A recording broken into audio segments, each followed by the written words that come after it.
Bismillahirrahmanirrahim. Assalamualaikum warahmatullahi wabarakatuh. Alhamdulillahirabbil alamin wa bihi nasta'in ala umuri dunya waddin. Wassalatu wassalamu ala asrafil anbiya wal mursalin wa ala alihi washabihi ajma'in. Amma ba'du. Allahumma shalli wa sallim ala sayyidina Muhammad wa ala ali sahbihi ajma'in.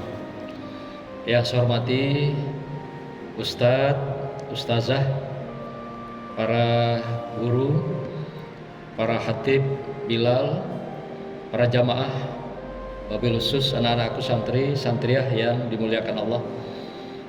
Kembali kita melanjutkan tadabbur kita pada siang hari ini, melanjutkan kajian-kajian yang sudah dilakukan oleh ustadz-ustadz kita sebelumnya. Bahkan kemarin yang terbaru adalah kita bicara tentang surah An-Nisa ayat 156 yang disampaikan oleh yang dimuliakan yaitu Al-Mukarram Ustadz Maulana Nasir. Hari ini kita lanjutkan dengan kajian kita yaitu di ayat 157. Sebelum ini tentu saja telah diceritakan banyak tentang keberadaan surah An-Nisa ini, mulai dari 155 sampai nanti 159. Allah akan ceritakan tentang keberadaan Nabi Isa alaihissalam dan ibundanya yaitu Siti Maryam. Dan telah diceritakan beberapa kisah yang lalu berkenaan dengan bagaimana sikap kaum Yahudi terhadap Nabi Isa dan juga Bunda Maryam ini, dan wabil khusus nabinya sendiri yaitu Nabi Musa alaihissalam. Maka itu di sini kembali Allah jelaskan dalam ayat 157 yang berbunyi Bismillahirrahmanirrahim wa qaulihim inna qatalna masiha Isa ibn Maryam Rasulullah wa ma qataluhu wa ma salabuhu walakin sabbihalahum wa innal ladzina ikhtalafu bihi lafi sakim min ma lahum bihi min ilmin illa tiba'a zanni wa ma qataluhu yaqinan.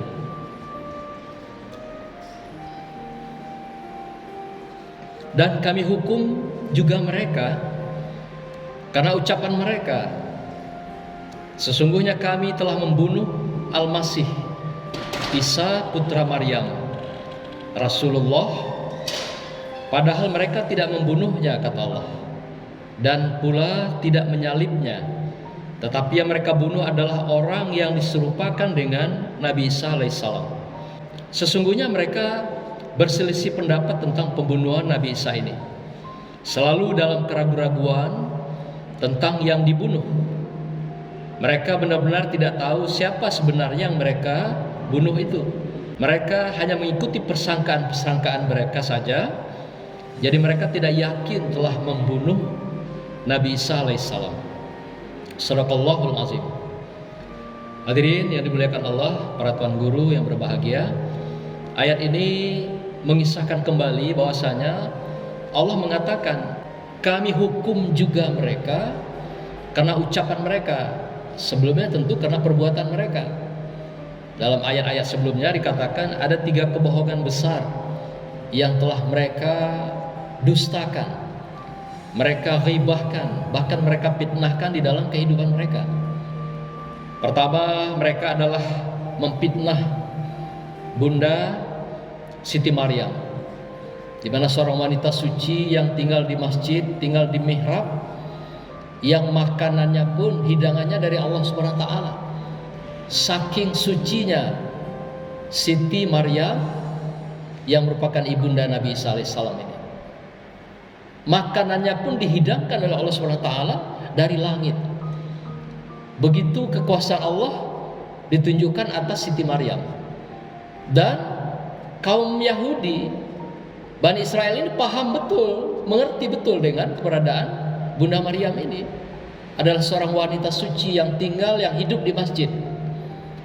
Tapi tetap saja mereka memfitnah ketika Bunda Maryam, Siti Maryam ini hamil atau juga hamil atas Nabi Isa alaihissalam.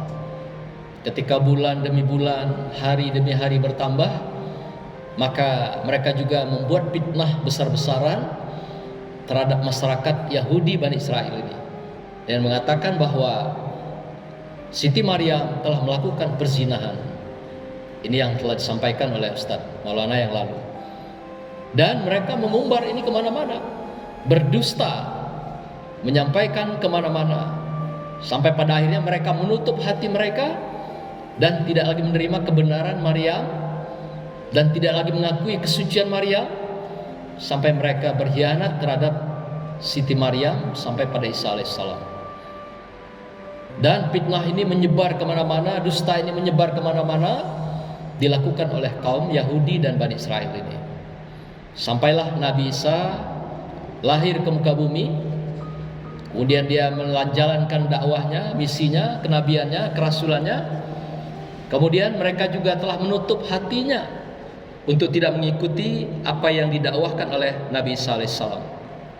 Maka itu pada satu ketika Nabi Isa mereka ambil sebuah keputusan yang dikatakan dalam ayat ini bahwa mereka telah membunuh Nabi Isa alaihissalam. Mereka telah melakukan pembunuhan terhadap Nabi Isa yang telah disampaikan pada Bani Israel, dan inilah yang dikatakan Allah ucapan-ucapan dusta mereka, baik mulai dari Siti Maryam, dan mereka mengatakan membunuh Nabi Isa alaihissalam. Lalu dijawab oleh Allah dengan tegas dalam surat ini, dalam ayat ini, wama qataluhu wama salabuhu walakin subbihalahum. Mereka kaum Yahudi ini tidak pernah membunuh Nabi Isa alaihissalam, dan mereka juga tidak melakukan salabuhu, menyalib Nabi Isa alaihissalam, tidak pernah menyalib Nabi Isa alaihissalam.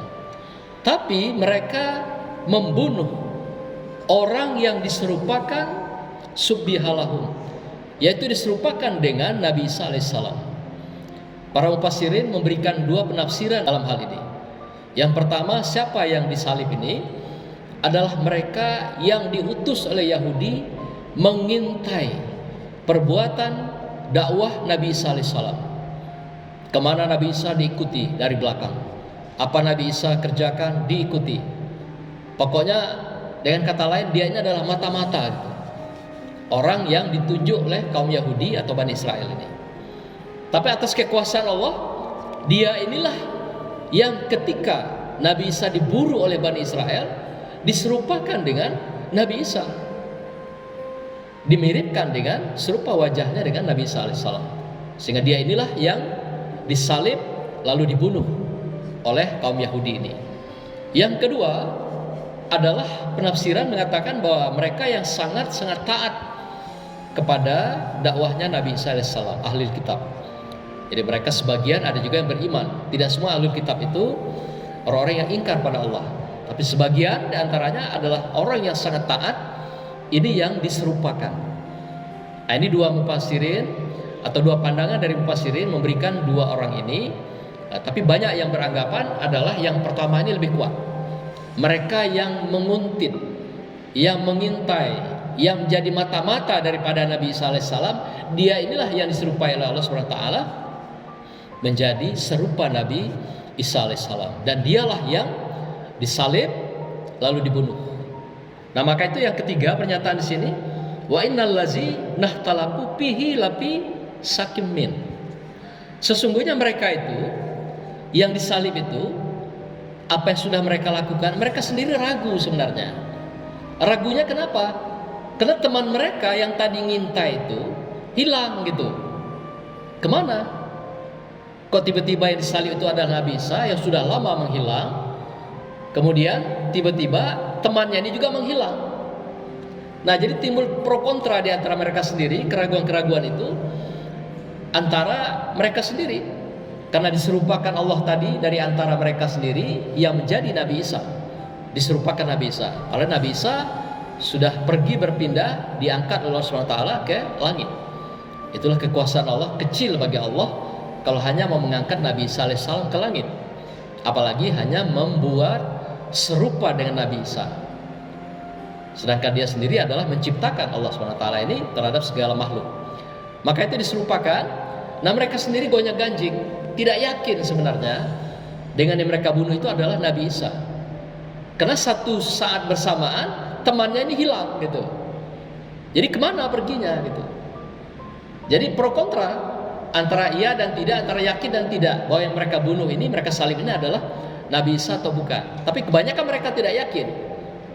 Toh tadi teman mereka ini ada bersama mereka, tiba-tiba muncul Nabi Isa, lalu teman mereka ini menghilang. Jadi ada dugaan mereka seperti itu.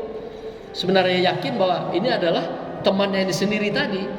Dan temannya pun sudah berkata, wahai teman-temanku, sahabatku, aku bukan Isa alaihissalam, aku adalah temanmu. Dikatakan oleh teman ini tadi, aku adalah temanmu yang kau tugasi memata-matai Nabi Isa alaihissalam. Aku bukan Nabi Isa katanya. Aku bukan Isa ibnu Maryam. Tapi teman tetap saja karena melihat wajahnya itu sudah diserupakan dengan Nabi Isa, maka tertutuplah hati mereka, tertutuplah mata mereka, maka disaliblah mereka di tempat yang sudah disiapkan, lalu dibunuhlah di situ. Inilah kejadian kedua mereka menyalib Nabi Isa.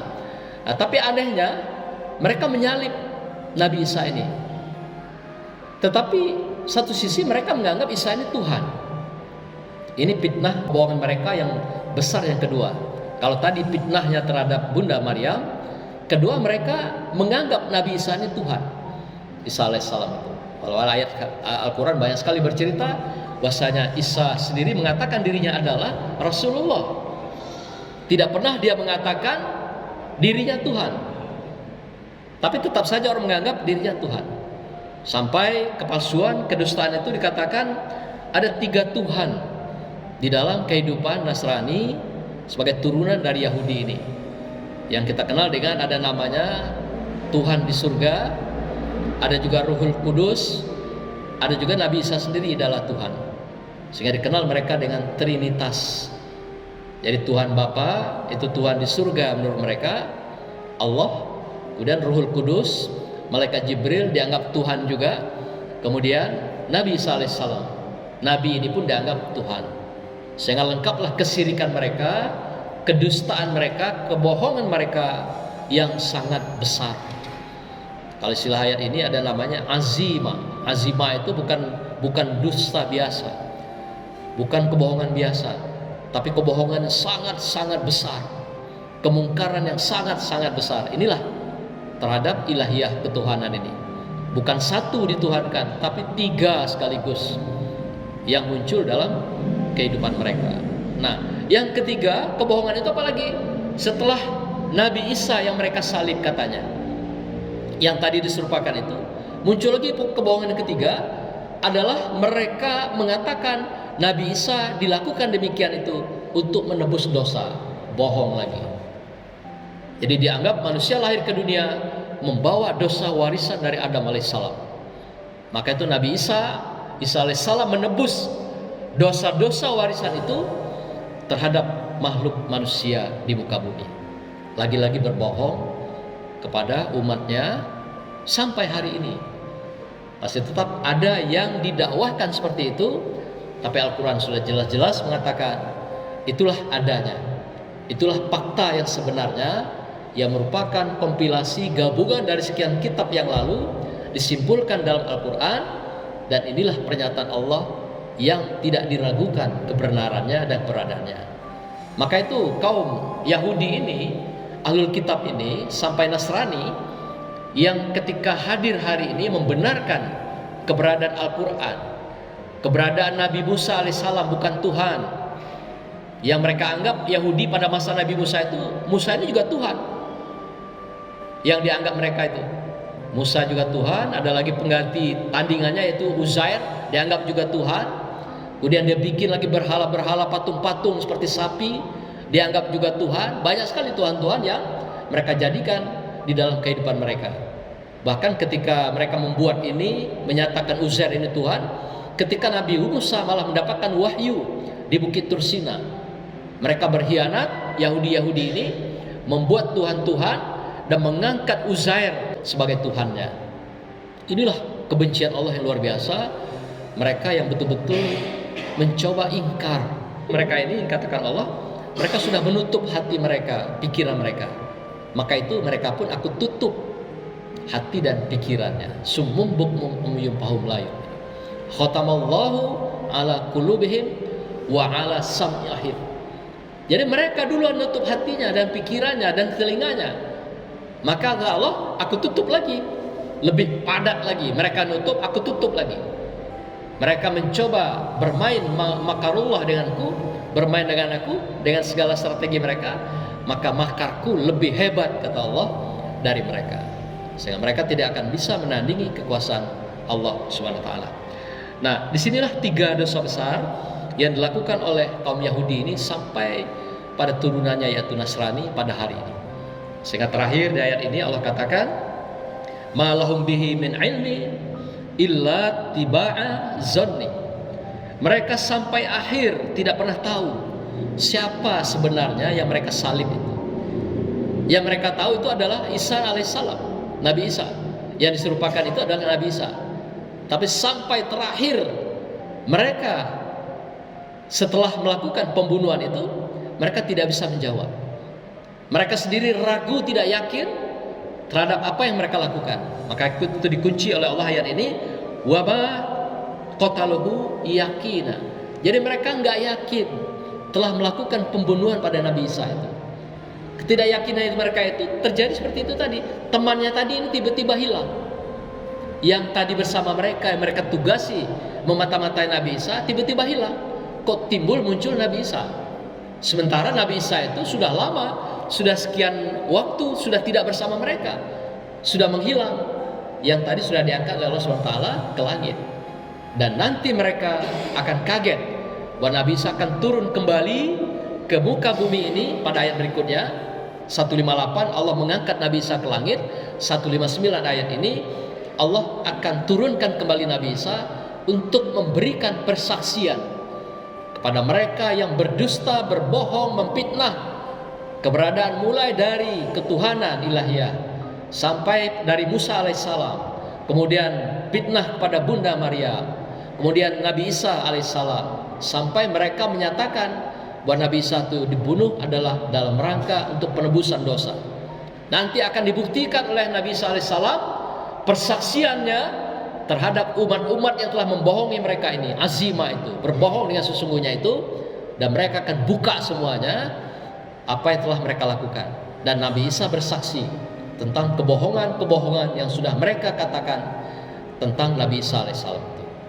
Nah, inilah beberapa informasi tentang ayat ini, betapa sesungguhnya Yahudi laknatullah ini sampai Nasrani telah diungkap di dalam surah Al-Fatihah yang selalu kita baca dalam sholat. Malah kalau kita tidak baca Al-Fatihah tidak sah sholatnya. Apa itu? Yang di belakang akhir ayat, ghairil maghdubi alaihim waladdallin. Maghdub itu siapa? Menurut mufassirin adalah Yahudi, Bani Israel, yaitu mereka yang dimurkai Allah.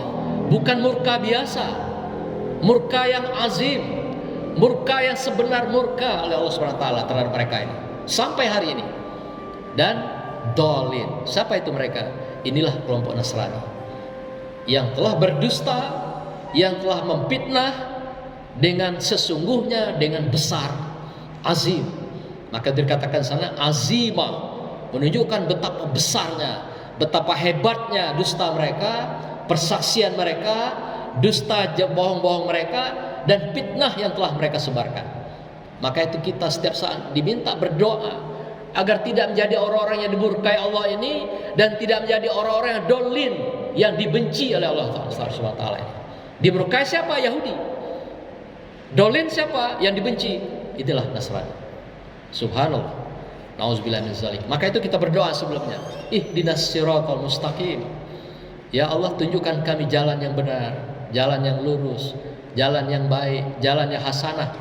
Siratal ladzina an'amta alaihim, yaitu jalannya mereka yang telah Engkau berikan nikmat. Siapa itu? Para nabi, para rasul, para solehin, para mujtahid, para pelaku-pelaku amal soleh, mujahid dan sebagainya.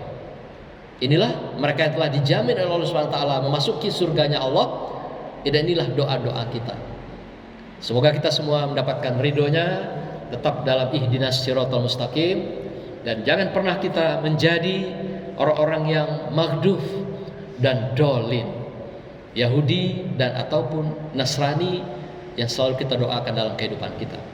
Di dalam ayat ini juga Allah memberikan sebuah penghargaan, sebuah gelar kepada Nabi Isa alaihissalam, yaitu Al-Masih, Masaha. Masaha itu dalam bahasanya diartikan sebagai kemuliaan, orang terutama, orang terbaik. Nah, tapi ingat, ada juga bahasa lain mengatakan Masaha itu, Masihi itu atau Masih itu adalah mengusap. Jadi orang yang mengusap. Nah, maksudnya di sini adalah Nabi Isa itu kalau dia mengusap orang yang buta, butanya bisa melek. Kalau dia mengusap kuping orang yang tuli, kupingnya bisa hilang pekaknya. Kalau ngusap orang mati, bahkan pernah diminta oleh Yahudi, ditunjukkan bisa hidup orang mati ini kembali atas kekuasaan Allah Subhanahu wa taala. Maka itu dikatakan Allah gelari, bukan Yahudi yang ngasih gelar itu, tapi Allah. Al-Masih itu Masaha, kemuliaan. Satu sisi adalah mengusap. Nah, tapi ingat, ada mengusap yang kedua nanti kita diingatkan oleh Rasulullah SAW, yaitu siapa? Masihid Dajjal, yang kerjanya ngusap juga nanti. Tapi yang diusapkan apa? Adalah fitnah Masihid Dajjal, yaitu mengusap fitnah-fitnah, ujian-ujian, cobaan-cobaan yang mengajak kepada Dajjal. Maka itu kita diminta berdoa agar dihindari daripada fitnah Masihid Dajjal di dunia ini. Agar apa? Agar tidak diusap oleh kejahatan, fitnah, ujian, cobaan dari Dajjal. Apakah ini sudah jalan atau belum? Sebelum Dajjalnya datang, sudah. Ya, sudah lahirnya ada LGBT, paham ya? Itu yang berkawin atau berhubungan jenis kelamin sama, perempuan sama perempuan, laki sama laki-laki, ya, kelompok LGBT ini. Ini sekarang pro kontra. Di dunia sudah banyak yang mengesahkan. Nah, ini salah satu fitnah daripada Dajjal. Apalagi wanita menyerupai laki-laki. Sudah jalan belum? Sudah. Laki-laki menyerupai perempuan. Sudah belum? Sudah. Ya, apalagi hubungan-hubungan, kebebasan, dan berbagai kemaksiatan-kemaksiatan yang ditontonkan dengan vulgar dalam kehidupan. Narkoba, minuman keras, kejahatan, kemungkaran, kezaliman. Orang tidak malu-malu lagi melakukan itu. Ini adalah permainan daripada Masihid Dajjal, usapan Dajjal. Jadi Masaha di sini bermakna negatif, bukan seperti Nabi Isa. Masaha juga, Masih juga, Al-Masih. Tapi Al-Masih Al-Isa itu adalah mengusap kebaikan, dan juga usapannya itu adalah bermakna kemuliaan. Nah, tapi Dajjal usapan juga, tapi mengusap kejahatan. Maka itu dikenal dengan fitnah akhir zaman. Inilah fitnah Dajjal. Nah, nanti mereka akan berperang secara dakwahnya.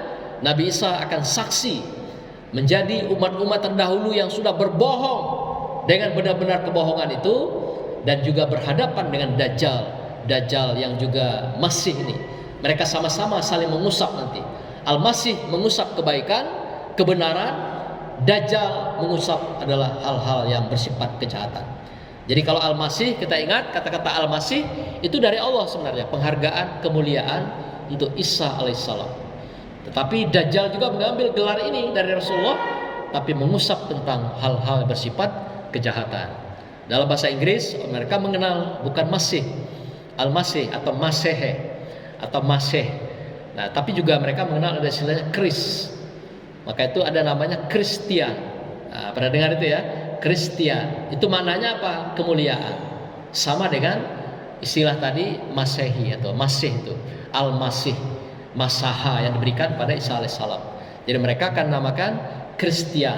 Nah, hati-hati menggunakan Kristian, itu istilah digunakan dalam Nasrani untuk mengungkapkan tentang kemuliaan Nabi Isa alaihissalam. Kalau Islam mengenal Al-Masih, yaitu ibnu daripada Maryam. Mengapa dia dinisbahkan pada ibunya? Karena dia tidak punya ayahanda, tidak punya bapak. Tapi karena kekuasaan Allah SWT, Allah berikan kemuliaan pada Maryam, bisa hamil, udah bisa melahirkan Nabi Isa alaihissalam. Dan para Yahudi sangat paham, sangat mengerti dengan Maryam, seperti juga dia mengerti dengan Al-Quran. Tetapi dasar mereka telah menutup hatinya, pikirannya, dan menolak kehadiran para nabi dan rasul. Dan mereka milih mereka mana-mana yang mau saja, atau mereka pilih-pilih yang mereka mau ikuti saja. Semoga kita tidak terpengaruh dengan berbagai sentuhan-sentuhan, usapan-usapan Masih Dajjal yang telah bergulir, telah hidup di lingkungan kita, di tengah dunia kita hari ini dan masa yang akan datang. Semoga kita tetap dalam Al-Quran, tetap dalam Shiratal Mustaqim, seperti juga doa kita yang kita panjatkan dalam setiap sholat, di setiap 5 waktu dan sholat-sholat yang lainnya. Demikianlah hadirin yang berbahagia, semoga Allah berkahi kita, rahmati kita, dan ridhoi kita sampai akhir berpisah dalam hidup kita.